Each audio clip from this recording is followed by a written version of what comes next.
কংগ্ৰেছত যোগদান কৰি ৰেজাউল কৰিম চৰকাৰে বিস্ফোৰক মন্তব্য কৰিছে। ৰিজাউল কৰিম চৰকাৰ এটা অৰাজনৈতিক সংগঠনত আছিল আৰু অৰাজনৈতিক সংগঠনত থাকিও যোৱা সময়ছোৱাত তেওঁ মাজে মাজে খিলঞ্জীয়াৰ স্বাৰ্থ বিৰোধী কথা কৈ আছিল, শুনিছিলোঁ। কিন্তু কংগ্ৰেছত যোগদান কৰি আৰু অলপ হয়তো সাহস পায়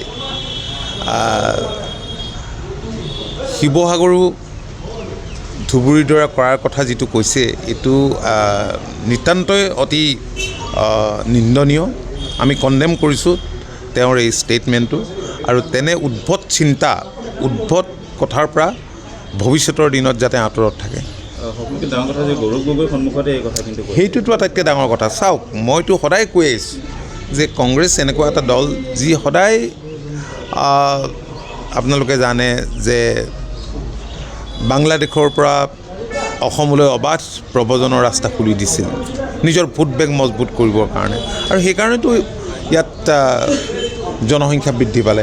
অৱশ্যে অসম চুক্তিমতেই 1971 পিছত যিসকল বংগমূলীয় লোক আছে সেইসকল অসমত থাকিবই, তাৰ পাছৰখিনি যাব লাগিব। এইটোত আমি কম্প্ৰমাইজ কৰাৰ কথা আহিব নোৱাৰে। কিন্তু এনেধৰণৰ উদ্ভট কথাৰে, এনেধৰণৰ চিন্তাই অসমত বসবাস কৰা যি খিলঞ্জীয়া মানুহ আছে নিশ্চিতভাৱে সংঘাতৰ সৃষ্টি কৰিব। গৌৰৱ গগৈ বাংলাদেশী ইলেকশ্যনৰ আগত বাংলাদেশীৰ আগ্ৰাসনৰ যিটো ব্যৱস্থা, সেইটোৰ কাৰণে চেষ্টা কৰি আছে নেকি আচলতে অসম? সেইটো গৌৰৱ গগৈয়ে জানিব, কাৰণ জইন কৰাৰ দিনাই এজন ব্যক্তিয়ে কংগ্ৰেছ হৈয়েই যি মন্তব্য দিলে গগৈ ডাঙৰীয়াৰ সন্মুখত, এইটো অলপ লক্ষণীয় দিশ। গৌৰৱ গগৈ কিন্তু ৰেজাউল কৰিম চৰকাৰৰ পক্ষহে লৈছে। যিটো